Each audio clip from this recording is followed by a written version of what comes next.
Hi, this is Wiz. Welcome to my channel. A quick unplanned video as I got the opportunity to drive the Tesla Model Y Performance. That wasn't planned today, and I truly hesitated whether should I do a video or not, and I just found a random location that is not the quietest one, but I'm filming with my iPhone. So let's have a look around the car and see how does it compare to the Model 3.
So this is the Model Y Performance.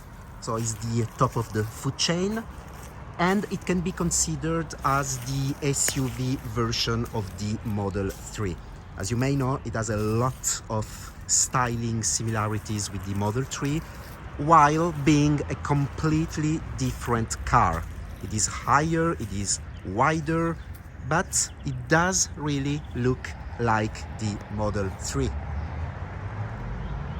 As you may know, I'm not particularly fan of SUV, despite the fact that I drove an e-tron S Sportback for 12 months. It was a 12-month lease.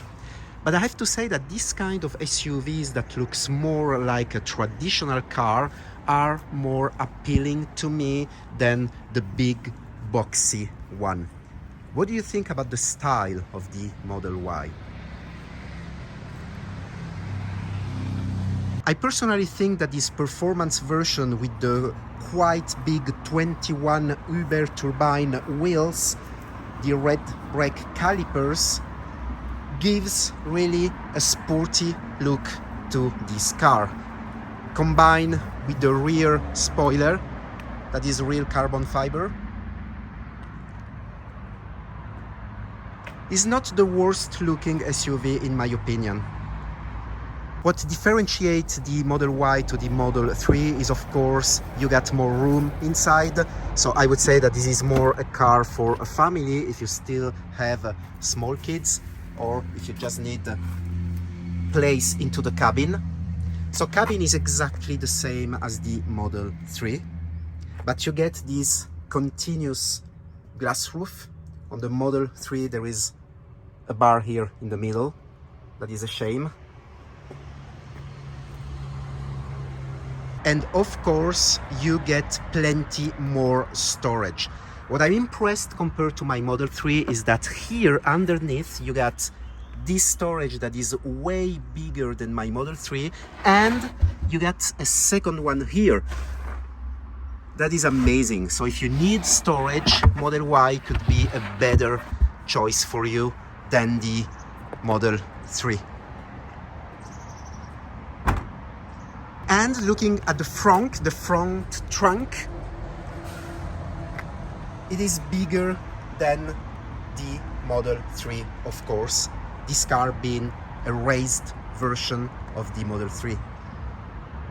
And finally, talking about the build quality. There are a lot of blah blah blah online, on socials and all over the internet. Forget that. Those are things of the past, especially for Tesla that are built in the Shanghai factory. I know that if you take a Tesla from the Fremont factory, it may still not be the best quality so far.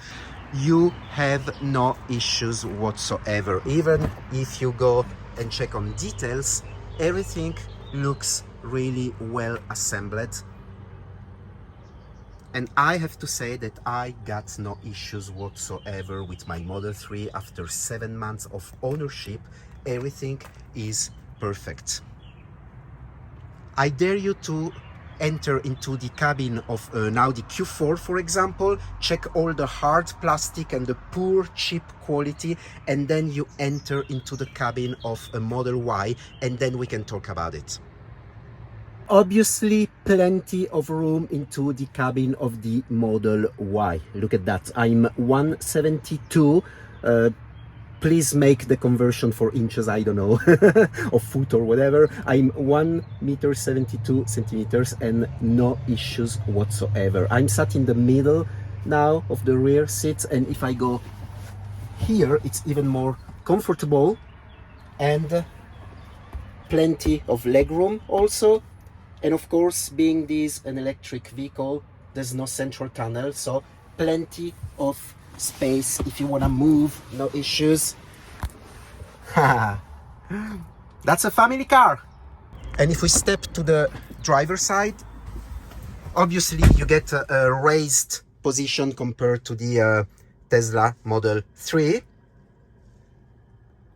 So for people that likes driving into an SUV, this is perfect. Other than that, it is the exact same configuration as the Model Y, the Model 3. So nothing is different, and also nothing differs long range or standard range version to this performance. So this may be a little bit of a shame if you like exclusivity, if you would like your performance model to be more exclusive, or it's an advantage if you are owning or planning to buy the standard range or long range, because it is completely the same interior. Plenty of space compared to my Model 3.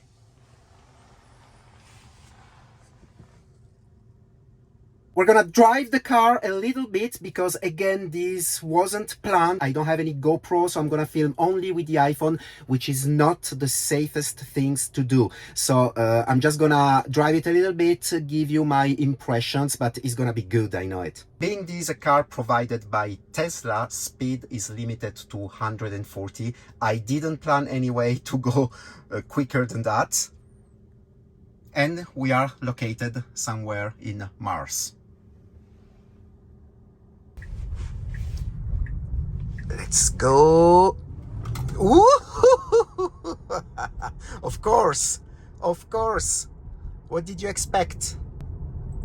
This being the performance model, it has around 510 horsepower.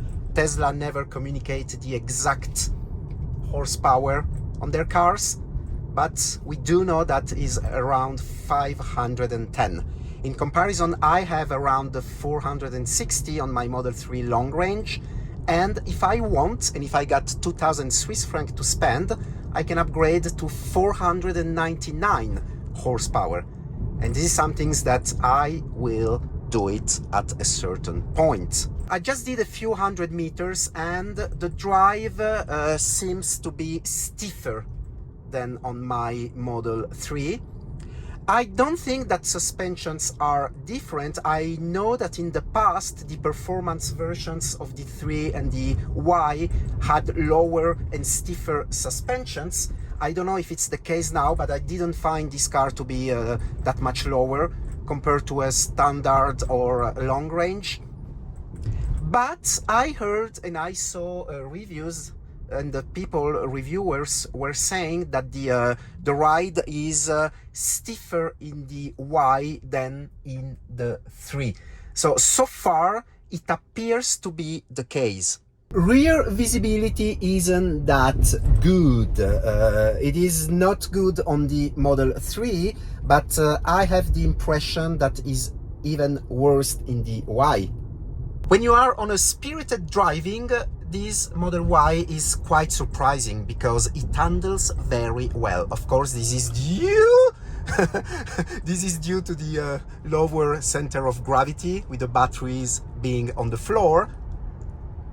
But also this is due to the fact that the suspensions are quite stiff.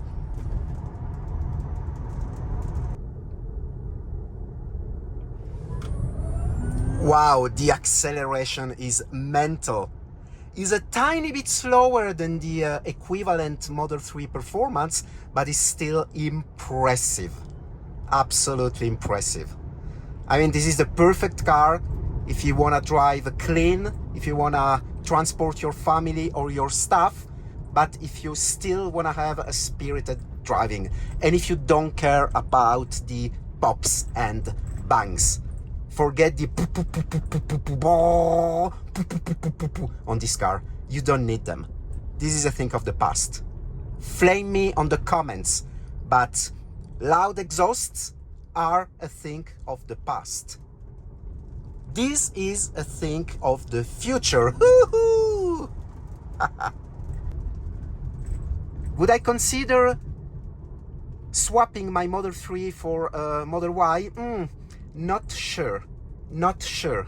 Because considering that most of the time I'm the only one into my car, I'm alone driving into my car, or sometimes with my wife. Kids are grown up now. So I don't know if it would make sense. It would make sense if you need to carry stuff, you know, if you go buy furniture and stuff and you need place. So this is the right car. But of course, I would totally trade my Model 3 long range with this Model Y performance. I like it so far.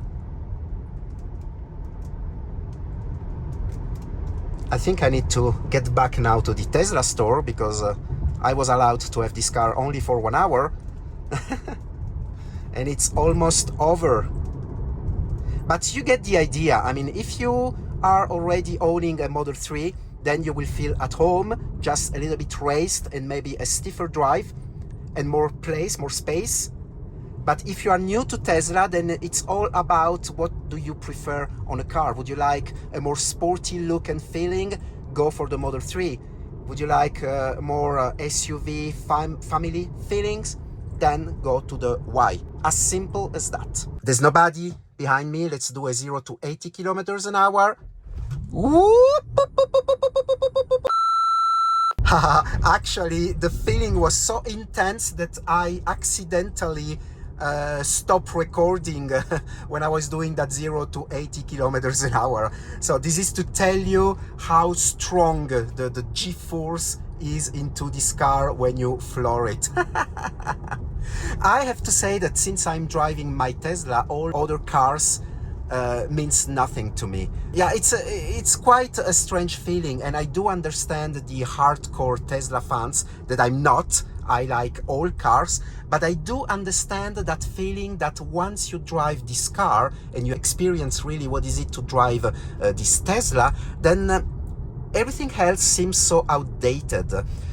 Personally now, I would not buy another car than a Tesla, excepted for a vintage car. I'm not interested in all current production, but I would totally see myself now owning an old like Golf 2 GTI or old Porsche. But since I'm driving my Tesla, this is what I like. So there you go. That was a quick and unplanned test drive of the Tesla Model Y performance. Sorry if this is not the best video you've watched about a Model Y, but again, I wanted to share this quick experience with you. I hope you did like it. If you did, please consider a thumb up and subscribing to my channel so you won't miss a thing. Thanks for watching this video. I'll see you on the next one. Bye bye.